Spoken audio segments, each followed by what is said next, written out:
Oi, gente, meu nome é Gabriele Ferreira e hoje eu vou apresentar o projeto da minha dissertação que eu estou desenvolvendo com a orientação da professora Valquíria John, no PPG com da UFPR. O título é As telenovelas turcas da América Latina, um comparativo entre a recepção no Brasil e no Uruguai. Então, primeiro de tudo eu vou apresentar as novelas turcas para vocês, porque é algo que sempre gera muita curiosidade quando eu falo do meu projeto.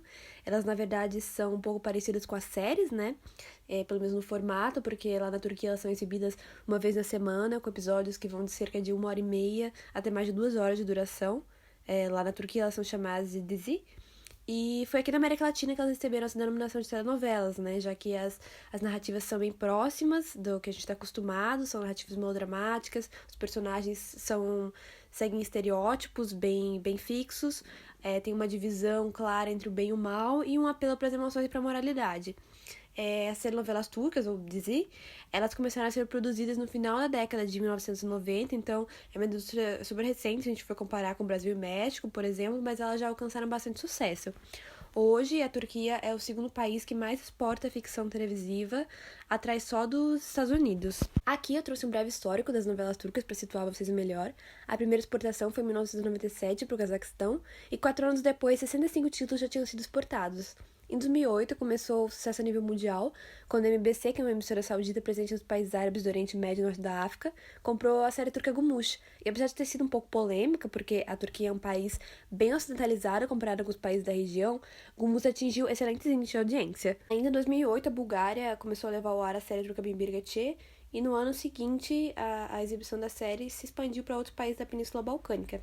E lá, assim como aconteceu no Oriente Médio, a exibição das séries turcas foi bem polêmica, porque o Império Otomano dominou a região por quase 5 séculos, então tem muitos conflitos envolvidos, mas mesmo assim as telenovelas turcas se tornaram um grande sucesso entre o público. E finalmente, em 2014, a emissora chilena Mega comprou Mimir Gece, que aqui ficou chamada de Mil e Uma Noites, e fez algumas adaptações em relação à duração dos capítulos e à frequência de exibição para se aproximar mais do que a gente está acostumado, e eis que Mil e Uma Noites teve um sucesso totalmente inesperado. Foi o programa mais visto no Chile em 2014 e a Mega terminou o ano com um lucro de 8,15 milhões de dólares, enquanto todas as outras emissoras tiveram prejuízo. No ano seguinte, outros países da América Latina também compraram as novelas turcas, incluindo Brasil e Uruguai.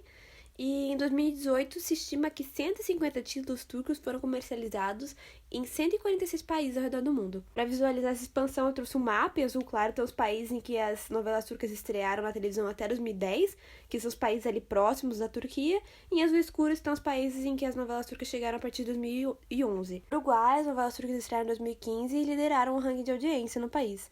3 novelas turcas foram os programas de ficção mais vistos na TV Uruguai naquele ano, superaram inclusive as produções importadas da Argentina e do Brasil, que até então compunham a maior parte da programação, e no total 6 produções turcas foram exibidas no Uruguai em 2015.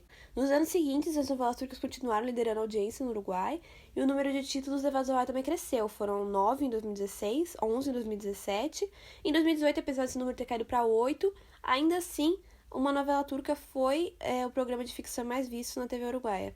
No Brasil, apesar de 7 títulos turcos terem sido exibidos pela Band entre 2015 e 2019, a audiência não foi tão significativa e elas não estão mais disponíveis na TV aberta, e aqui o consumo delas se dá muito mais pelas redes sociais digitais e pelos serviços de streaming. A gente localizou vários grupos de fãs no Facebook, no WhatsApp, no Telegram. Elas se organizam para legendar e distribuir as novelas e também discutem os capítulos e até se encontram pessoalmente.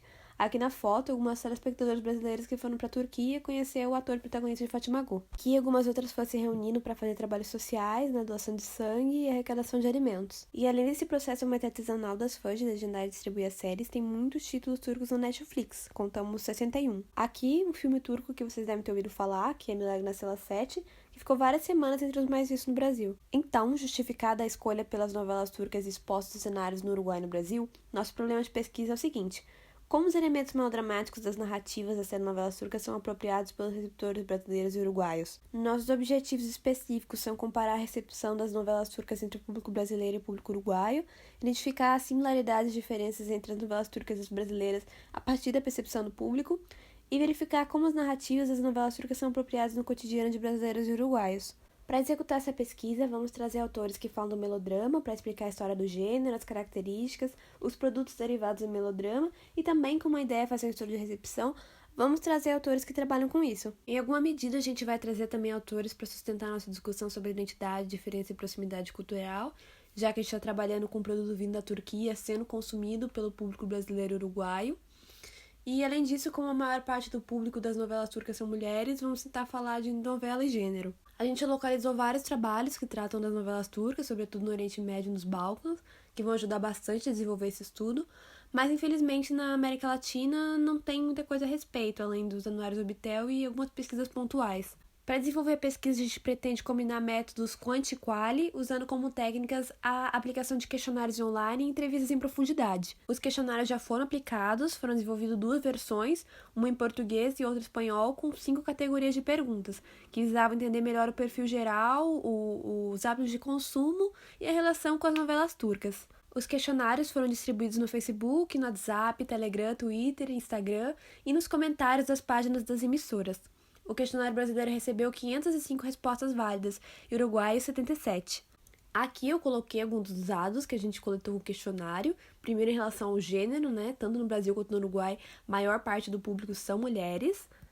Aqui, em relação à distribuição de faixas etárias, no Brasil, a maior parte está na faixa dos 33 aos 53 anos de idade, enquanto no Uruguai, a maioria está na faixa dos 40 aos 60 anos de idade. Quanto à religião, tanto os brasileiros quanto os uruguaios são, em sua maior parte, católicos. E sobre a maneira como esses telespectadores consomem as novelas turcas, no Uruguai o principal meio é a televisão e no Brasil o principal meio é o YouTube. Nós colocamos também algumas das respostas às questões abertas do questionário. Uma das perguntas perguntava o que mais te interessa nas telenovelas turcas. Aqui, uma telespectadora uruguaia respondeu: nos mostram uma cultura desconhecida, relações de respeito com os mais velhos, são muito respeitosas nas demonstrações de amor entre casais. E outra telespectadora também uruguaia disse: a forma que contam histórias, o profissionalismo dos atores, a música, não mostram cenas eróticas, a linguagem é muito cuidadosa. São séries que pode se assistir até com crianças em qualquer momento do dia. São séries para ver em família. Ainda em relação à mesma pergunta, o que mais te interessa nas telenovelas turcas, aqui tem algumas respostas das espectadoras brasileiras. A primeira disse: a cultura, a leveza, o roteiro, não ter imoralidade, resgata valores e um amor de verdade. E outra telespectadora disse: as tradições, a cultura, as lindas paisagens e principalmente o respeito. Outra pergunta do questionário pedia que as telespectadoras comparassem as novelas turcas com as novelas brasileiras. Aqui tem algumas das respostas das telespectadoras uruguaias sobre isso. São muito vulgares, perderam o romantismo. Todas as relações de casais são quase pornográficas. Fomentam a falta de respeito e a falta de seriedade nas relações entre homem e mulher. Em muitos casos discriminam pobres e ricos e repetem incansavelmente a mesma temática. E a outra disse: as brasileiras são mais transgressoras e as turcas muito fechadas e machistas. Para a mesma pergunta, as telespectadoras brasileiras responderam: as novelas brasileiras têm muito palavrão, as atrizes se expõem muito, sem pudor, se mostram muito e têm cenas fortes. As novelas turcas têm as famílias unidas e as esposas são mais voltadas ao marido e o marido às esposas. Não tem cenas fortes, é mais romântico. A fé deles é mostrada, primeiro confia em Deus e depois em homens, etc. E a outra: são muito família, são histórias que eu gostaria de viver, sendo desexplícitas, sem sexo descompromissado, sem funk. Na etapa seguinte, nós vamos realizar as entrevistas. A ideia é, a partir das questões que emergiram no questionário, fazer um roteiro e selecionar voluntárias brasileiras e uruguaias para fazer as entrevistas por chamada de vídeo. As entrevistas vão ser então analisadas com base na análise de conteúdo de Bardan e articuladas com as discussões que a gente apontou sobre melodrama, telenovela, mediações, identidade e gênero. Bom, espero que vocês tenham gostado da apresentação. Muito obrigada pela atenção de vocês.